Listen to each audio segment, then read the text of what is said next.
Fala, meus arretados, tudo bem com vocês? SPFC Arretado na área, aproveitando que esse nosso tricolor da decepção só joga amanhã, para fazer um vídeo de resumo dessa semana bem triste com a eliminação do São Paulo na Libertadores. Então quero falar isso, quero dar minhas impressões aqui, baseado em toda a repercussão que tem, mas também quero aproveitar para falar coisa boa, classificação do feminino, que é um time que a gente tem que sempre olhar para a semifinal da Copa do Brasil, batendo todo o poderoso do Corinthians. Então fica aí, fica ligado depois da vinheta que a gente vai falar sobre isso.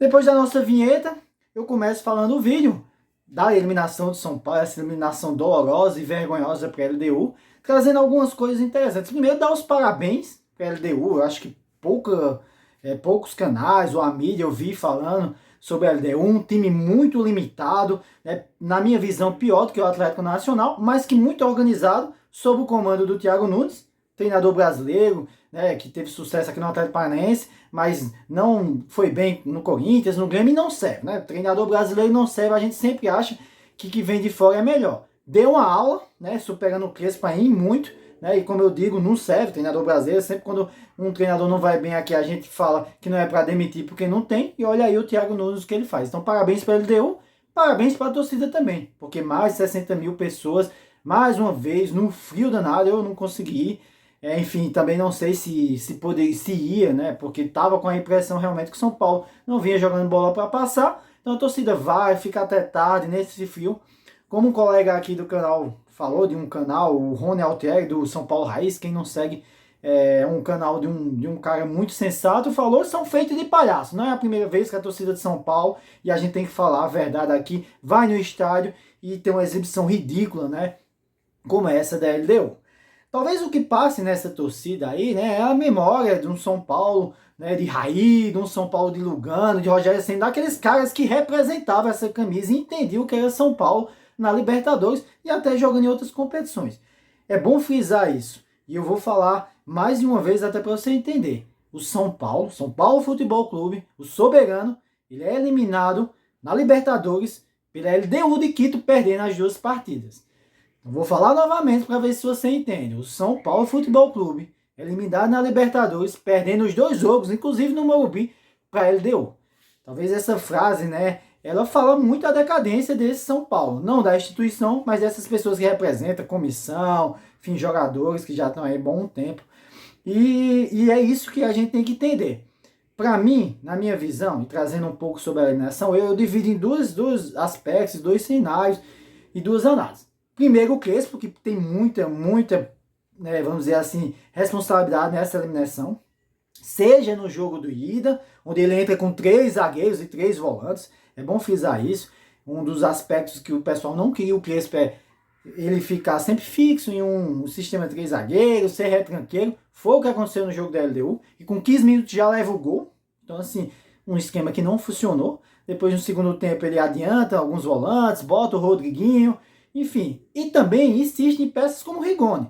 Se a gente fala em meritocracia no futebol, o Rigoni que chegou agora, que não tem futebol, não tinha condição de jogar o primeiro jogo e o segundo jogo.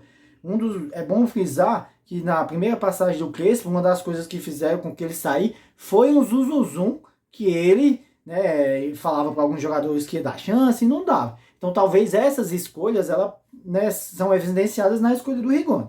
Depois que o Ferreirinha entrou no primeiro jogo, o São Paulo teve chance de fazer 2, enfim, o jogo podia ter sido 2-1, o jogo podia ser 0-1 porque a LDU estava caindo no chão. Enfim, o São Paulo tinha fazer. Se o São Paulo fosse até eficiente na defesa, se a gente fosse olhar bem, fazer uma análise, o São Paulo poderia ter ganhado 2-0 e vir aqui decidir esse jogo no Morumbi com os pés nas costas. Não foi isso que aconteceu, vem pro Morumbi. No Morumbi, para mim, mais uma vez, erro dos Crespo. Entra com 3 zagueiros, que não tem necessidade, contra a LDU no Morumbi, e aí um volante que só marca, e quando marca, que é o Pablo Maia. Insiste no Rigoni, seja na lateral, seja como ponto, e não acerta nada. Então as escolhas do Crespo, seja em questões táticas, na formação, seja em peças, não foram boas, e o Crespo falhou muito nisso aí. E não vou nem me alongar, porque eu podia também falar do Arboleda, que vem de lesão, mas ele deixou o Sabino, que é um cara que hoje o Sabino, o time de São Paulo tá tão fraco que o Sabino hoje se destaca, porque ele defende e ainda é um cara que sai jogando. Então, não poderia ter feito isso. E se for para colocar uma defesa tão frágil assim, coloca o Tolói, que é muito melhor do que esse zagueiro que tá aí. Não é à toa, ficou 10 anos na Itália, foi campeão na Itália. Então, as escolhas dos Crespo realmente não foram boas.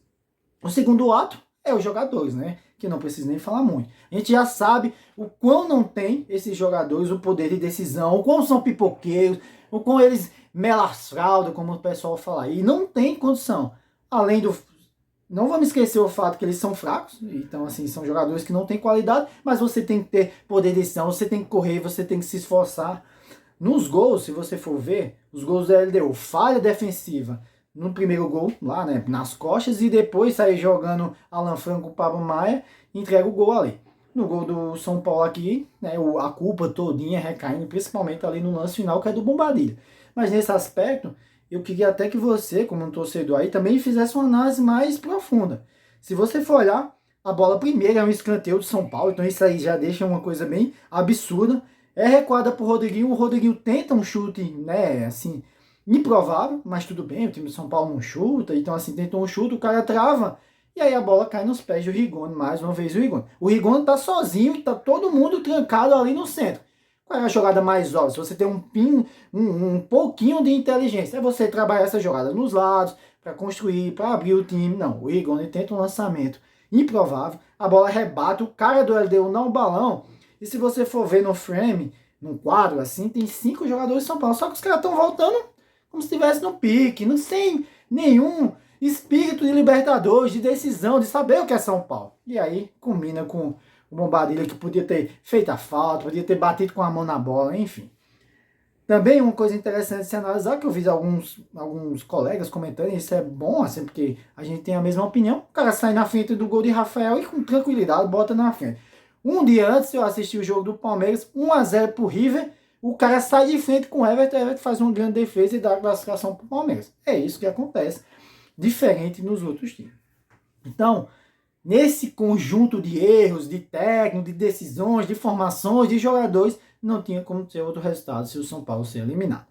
A grande questão agora é como vai ficar. Porque vamos ser sinceros, eu sempre falei isso, falei com os colegas. O Crespo veio, quando assinou o contrato, veio para tirar o São Paulo do rebaixamento. E ele, nesse aspecto, está tendo até um desempenho bom. Vamos ver como é que fica amanhã o espírito contra o Ceará, que precisa vencer. Inclusive em termos de brasileiro, Mirassol perdeu, tá ali. O Bahia ganhou, dá uma chegadinha. O Botafogo perdeu. Então, assim, esse resultado é muito importante para o São Paulo para se manter uma vitória ali na frente. Mas tem que ver qual é o espírito desses jogadores e também o desempenho. Vale lembrar também que eu vi aí uns colegas falando, os 5 últimos jogos do São Paulo são 4 derrotas de nenhum gol. E aí você vai trazer à tona várias outras coisas. Cadê os atacantes? Que no começo do ano, aqui no canal mesmo eu falei, não podemos só ter 2 centroavantes. Enfim, não tem. Os moleques da base também tudo embora. Então, assim, é um conjunto de muita coisa errada. Então, quando você tem muita coisa errada, dificilmente as coisas dão certo. Beleza? Então, vamos ver como é que o São Paulo sai amanhã. No feminino, aí sim a gente tem que comemorar o time feminino, enfrenta o Corinthians, que já tinha sido eliminado no Brasileirão, mas com toda dificuldade, eu sempre tento enaltecer essas meninas. Um time que não tem investimento, mas que tem um trabalho duradouro, de um técnico duradouro, o Thiago. Isso é uma das coisas que acerta ali, pelo menos nisso, com muita dedicação, usando a base. Pega o Corinthians, sai até perdendo, se eu não me engano, 1-0, mas vira pro 3-1 e tá na final da Copa do Brasil. Talvez, conversando com alguns colegas, essa é a única chance de título do São Paulo esse ano. Ainda tem a Libertadores, por feminino, né, no caso. Então, ainda tem o Paulista também que está rolando. Só que essas competições todas, pelo elenco limitado, São Paulo não consegue chegar. Os gols. Pega isso aí para você ver os gols. Os gols de falta, se eu não me engano, de Camilinha. Um gol de falta que você não vê no masculino. E tem muita gente que critica ainda o feminino. Ah, não vai assistir jogo das mulheres. Então vê aí. Vê se você lembra um gol do São Paulo masculino de falta. São Paulo faz esse gol, depois via com a Carol Gil, que é uma menina muito forte, um jogador fazendo uma partida excelente, faz um gol ali da base, e depois no final já o Corinthians todo para frente, o São Paulo faz 3-1 e decreta isso. Tava jogando agora até, não vi o resultado contra o Palmeiras, vi que tava perdendo 1-0, Paulista, o time todo modificado, como eu disse, não dá para essas meninas sem tanto investimento, sem quase nada de investimento, né, sem contratações, perderam até a Dudinha, eu sempre falo isso, um dos destaques. Então, essas meninas precisam, com esse né, com essa análise, precisam ser muito enaltecidas e seguem firmes aí, beleza? Então é isso que eu tinha para falar para vocês. Seguem aí, vamos comentando ainda tanto feminino como masculino, e dessa forma torcer para dias melhores para o nosso São Paulo, principalmente no masculino, beleza? Então uma ótima semana para vocês, fiquem com Deus e segue o canal, compartilha e curte aí, que a gente sempre tá junto.